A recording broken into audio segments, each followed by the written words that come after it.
오늘 하나님의 말씀은 시편 86편 11절부터 12, 13절 단락까지입니다. 시편 86편이 다윗이 공경에 빠졌을 때 하나님께 공경에서 구해 주십사 기도를 하는 거예요. 그래서 처음 단락이 자신의 기도를 들어주시기를 간구했고, 그리고 두 번째 단락에서 하나님을 경배하는 기도를 드렸어요. 이번에는 하나님의 가르침을 사모하는 기도를 드리고 있습니다. 11절입니다. 여호와여, 주의 도를 내게 가르치소서. 내가 주의 진리에 행하오리니 일심으로 주의 이름을 경외하게 하소서. 세상에 주님 같으신 이가 없다 이 말이에요. 오직 주님만이 하나님이라고 이제 고백한 기자가 이 앞에 다윗이 주님께 배우기를 원하는 거예요. 근데 가르치다 하는 이야기하고 그 다음에 율법 이것은 어원이 같아요. 그래서 그가 사모하는 하나님의 가르침이 뭐냐, 주의 도를 내게 가르치소서 했을 때 이 도는 사실은 토라 율법이에요. 그래서 주님의 말씀 토라를 가르쳐 주는 것, 그게 바로 주의 길이에요. 주의 길. 내가 하나님이 이 땅에서 인생에서 어떤 길을 걸어가야 할 것이니까 우리도 사람의 도리, 그래갖고 도덕, 그래갖고 사람이 걸어야 할 길, 이런 얘기를 하는 거하고 같은 겁니다. 주님께서 그에게 가르쳐 주시면 그는 진리의 길로 행할 것이에요. 온전한 마음으로 주의 이름을 경외할 것입니다. 이 진리라는 것은 기독교는 독특한 건데요. 하나님께서 가르쳐 주시는 거예요. 인간이 깨달은 깨달음, 오랜 세월 자기가 수행해서 깨달은 깨달음은 그거는 진리라기보다는 여기에 하나의 자기가 얻은 뭐 지혜라고 그럴까, 그런 정도죠. 진리라는 것은 불변이고 변하지 않는 거예요. 시공을 초월하는 것입니다. 여기서 특별히 얘기하는 거는 창조주 하나님에 관한 영적 진리, 하나님에 대한 이해, 하나님이 어떠한 분이신가 하는 거예요. 거기로부터 나에 대한 이해도 나오고, 내가 어떠한 존재고 사후에 어떻게 되고 또 이 세상이 어떻게 창조되었고 우리가 어떻게 살아야 될 것, 이것이 다 나오는 거예요. 그러니까 계시죠. 그래서 계시는 주님이 우리에게 주셔야 하는 거예요. 인간은 자기의 그 머리로 주님을 아는 진리를 습득할 수가 없는 거예요. 우리가 지금 가지고 있는 과학 지식 하나도 제대로 깨닫지도 못하고 이해도 못하는데, 눈을 들어 하늘에 있는 별조차도 우리가 제대로 이해도 못하고 파악도 못하는데 뭘 이 세상을 창조하신 창조주 하나님에 대한 거를 어디에다 머리에다 담을 거예요. 그래서 하나님이 그를 도우셔서 주의 진리를 알게 해달라고, 계시해달라고 기도하는 거예요. 그래서 일심으로, 그러니까 나누어지지 않은 한 마음이라는 뜻입니다. 이게 신명기 6장 5절 이렇게 쉐마 할 때 나오는 거, 예레미야서에도 나오고 그러는데, 하나님이 열방의 신들하고는 전혀 다르신 오로지 유일하신 단 한 분 신인 것처럼 그도 단 한 가지 마음으로 주님을 바라보기를 원하는 거예요. 여기 보면 일심으로 주의 이름을 경외하게 하소서. 이것도 굉장히 대단히 어려운 이야기인데요.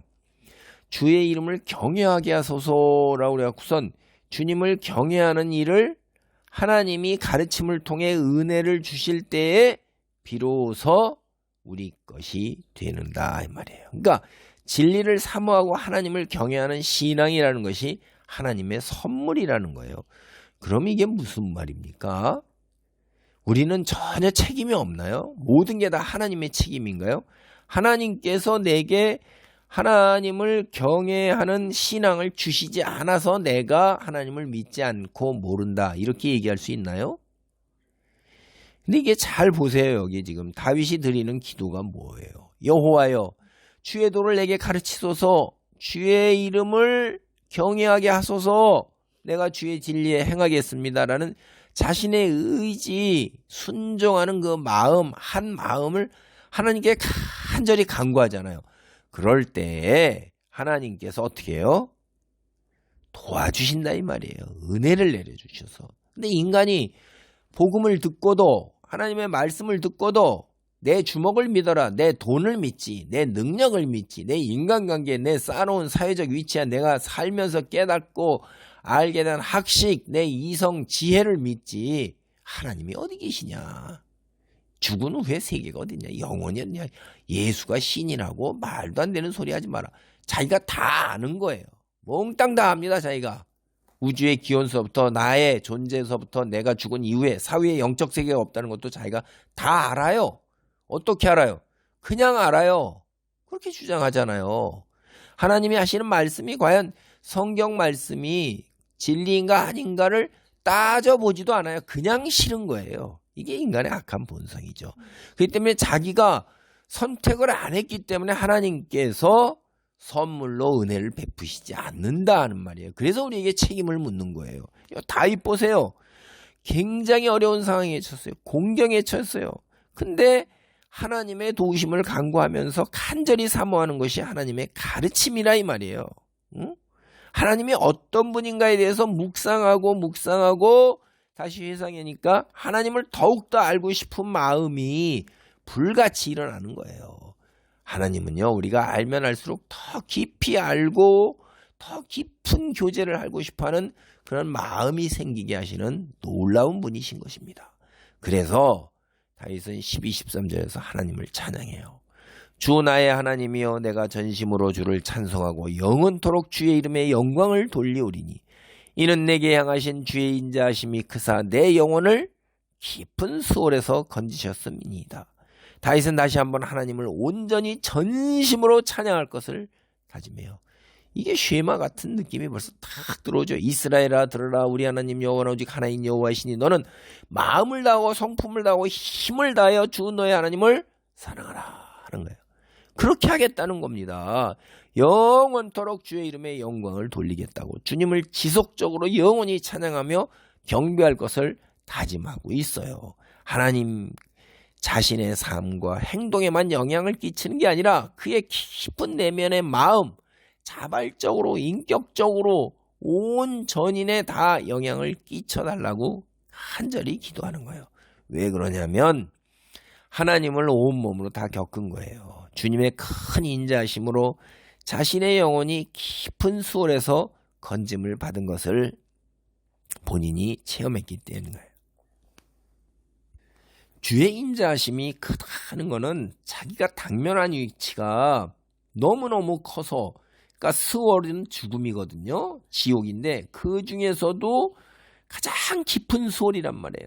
가장 밑바닥에 비유될 정도로 완전히 끝나는 심각한 문제인데 하나님의 인자와 도움도 이게 그냥 평상적인 게 아니라 아주 특별한 굉장히 큰 도움이 필요했는데 하나님의 능력과 선하심은 끝이 없기에 그렇게 가장 깊은 수렁, 수월, 환란에서도 건져내셨다 이 말이에요. 그래 하나님을 믿고 의지하고 신뢰하고 찬양하면서 하나님을 영원히 경외하는 그러한 자기가 진리의 길에 있기를 간절히 사모하고 원하는 그런 기도를 드리는 겁니다.